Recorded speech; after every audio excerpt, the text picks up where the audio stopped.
Welcome to Charts Today. My name's David Linton, and today's edition for Monday, the 9th of March, comes to you from London, and many market participants already calling this Black Monday.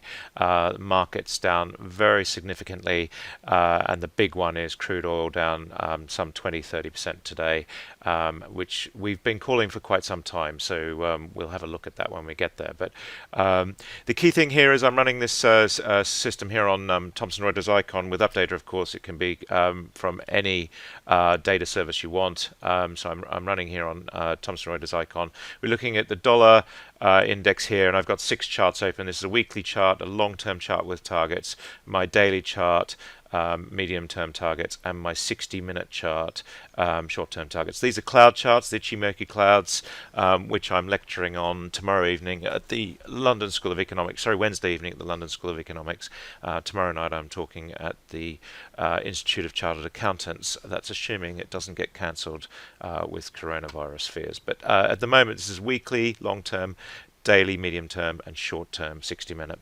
And so here we just try and give you a picture of what's really happening in the market as we see it at the moment. So we see here on the dollar we've had 3 really bad weeks, these down candles here, 3 really bad weeks, and that's showing up here on the daily candles, fallen through support. We're through on the price, not yet on this lagging line, but we are bearish now on the dollar, medium and short term. We do have a downside target. The dollar has fallen very heavily on Fed intervention and bond yields, and we'll have a look at those as well.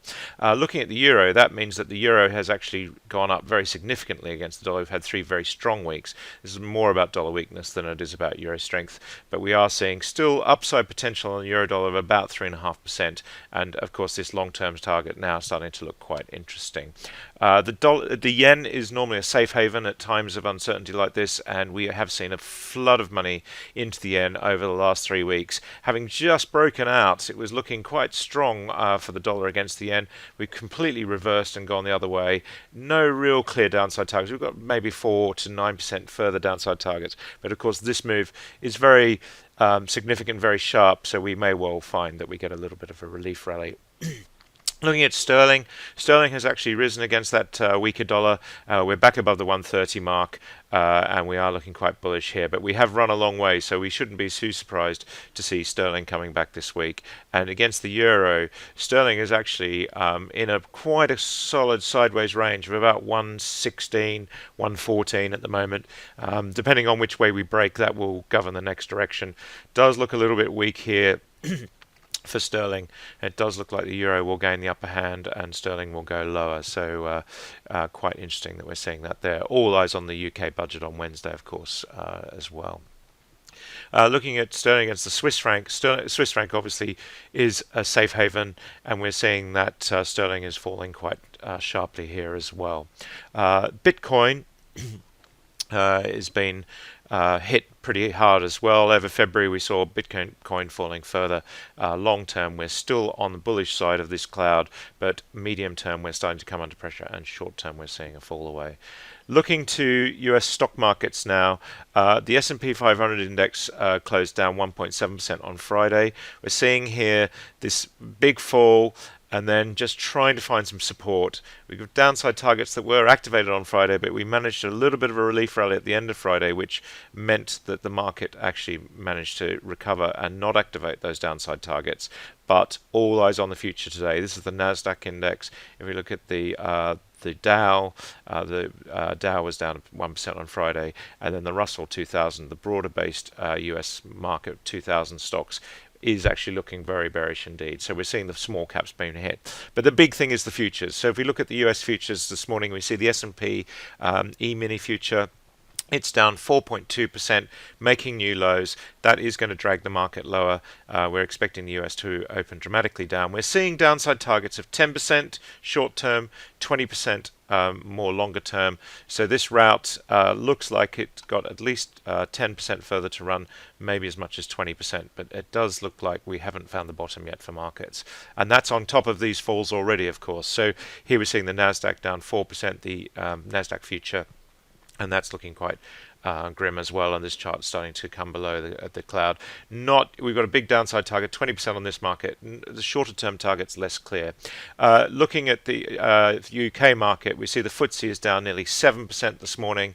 This has been long-term bearish now for a couple of weeks. So FTSE looking really bad, has been hit worse than other markets, in fact, and we're way back to levels that we haven't seen for 20 years, and we were back to these levels 20 years ago. So the FTSE really has struggled over that time. And if we look at the FTSE 250, we're also lower here.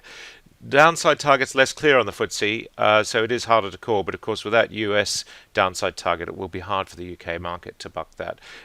Mid caps not falling as much. The DAX in Germany down 6.6%.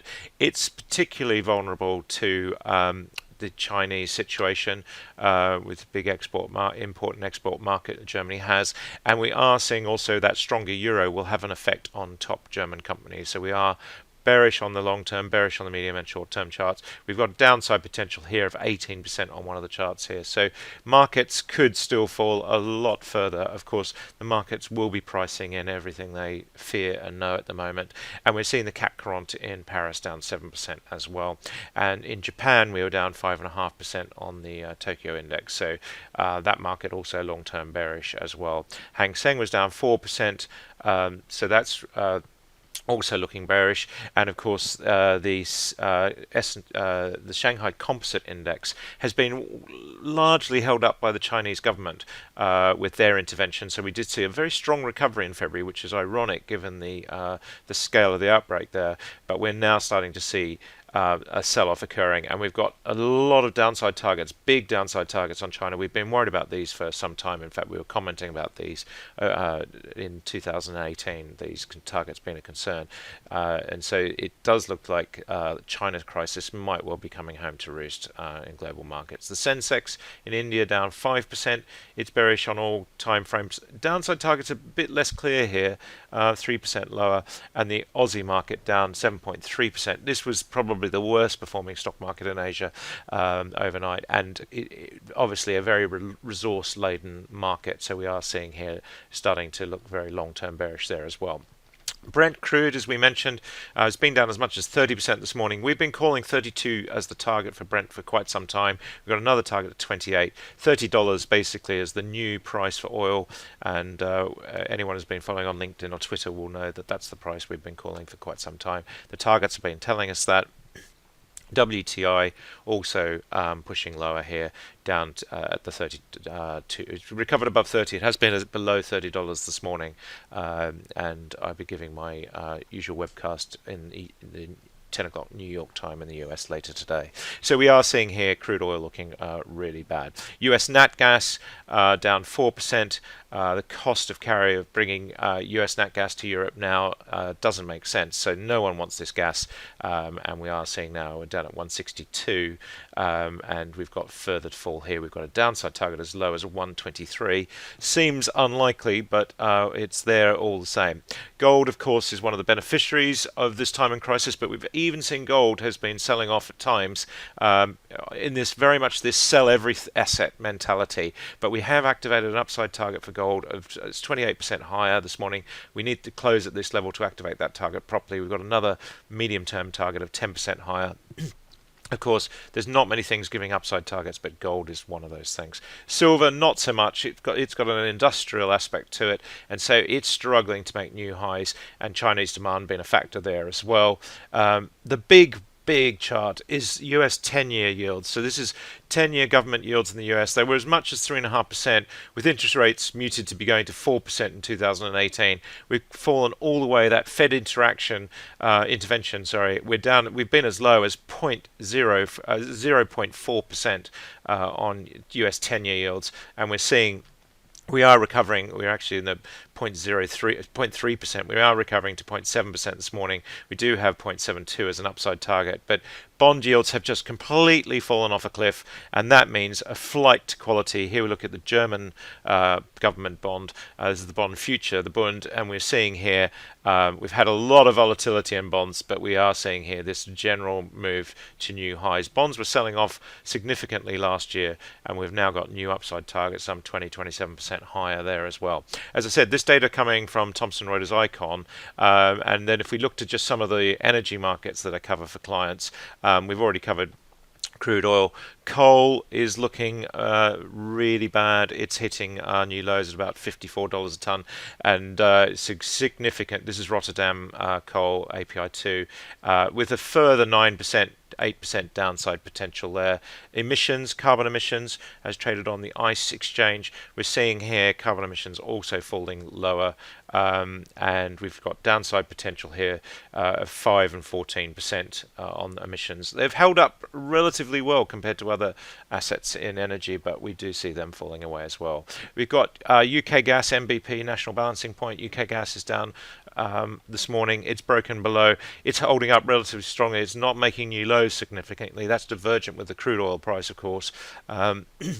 But we are seeing UK gas looking like it will come under pressure, and we've now got a range of between 20 cents therm to say 23.5 cents therm. So those are the levels to watch if you see it for a break.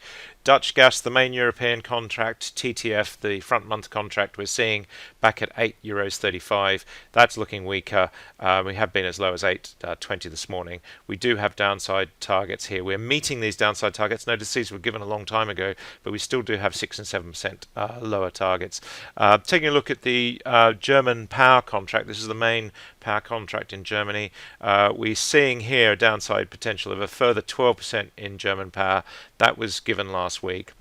33 euros we're seeing here megawatts. So we're actually seeing quite big falls potentially there. We've got a couple of little short-term upside targets on the 1 minute charts. The price action on 1 minute is what we're going to see giving us new targets, and that's where we've really got to watch for what's going to happen next if you're a short-term trader. Back to just the global situation. This data coming from Yahoo Finance. It's all free data, so it's quite a good tool to use. Asia, again, we just look at Nikkei. It was down 5%, so looking really quite bearish there.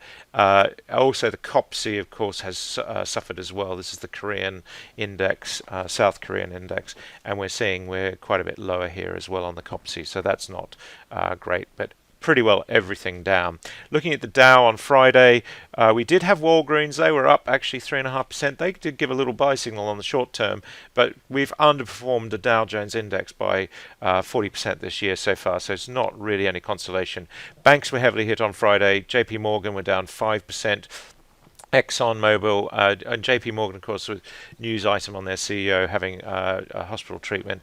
ExxonMobil falling heavily on that oil price. We've still got a further 10% downside. We'll probably see that today given the fall in the oil price. Microsoft, been an amazing performer over the last couple of years. They were selling off 2.8%. They've still fed. They've outperformed the Dow Jones index by 80% over the last year and a bit. So they're really looking still pretty strong on the chart, although they will be hit. Apple, down 1.4%. So we're seeing here, this is the weekly and the daily chart, Apple starting to come under some pressure, and all eyes will be on these charts today as we open. Taking a quick look at Asia, India, a lot of users in India following this. Of course, the big hit on India has been oil and natural gas companies, 15% on oil and natural gas corporation, Vedanta Limited, they're down 14%. So we have seen Tata Steel down 8%. A lot of these industrials being hit quite hard. In the Aussie market, it's again oil-based businesses. So we have Menco, Oil Search, Woodside Petroleum, all falling lower. Looking to Europe now, we start by looking at the UK market. FTSE 100, NMC Health, they're the only stock that's up at the moment. Here we see the live pricing coming in from Yahoo Finance, and BP, the worst performer, no big surprise there, down 18%. Aviva down 15%. BHP Group down 14%. Shell, of course, also a big faller. They're down 13%. So we're seeing Schroders, UK banks being hit quite badly as well. Schroders are down 11.5%. Centrica also lower, and we're seeing a lot of resource stocks here, all being hit quite hard, of course. Taking a look at the FTSE 250 now, these are the mid caps in the UK. We do have a few green stocks, but not many. Premier Oil have fallen over by 52%, so they've more than halved. Hunting Group, Cairn Energy, another one, down 20%. So we're seeing some awful positions on the screen this morning. And last of all, just a quick look at the European majors. Danone is the best performer, down only 3.5%. That's quite something. Eni in Italy, they've got the double whammy of the virus and, of course, the oil price. Eni has been hit very, very hardly indeed. They've more than halved in the last few months. We've got Lind, the German gas supplier, there also lower this morning. Total, of course, the French oil major, down heavily as well. So we're seeing quite a lot of the banks down as well. SocGen in Paris being hit as well. So we're seeing really carnage in the markets at the moment, and it's hard to call a bottom at this stage. The big thing will be to just watch those shorter term charts. And of course, the gold price is the one that will be maybe the only thing that we'll see rising in this climate. That's it for today. Until next time, happy charting. See you then. Stay safe.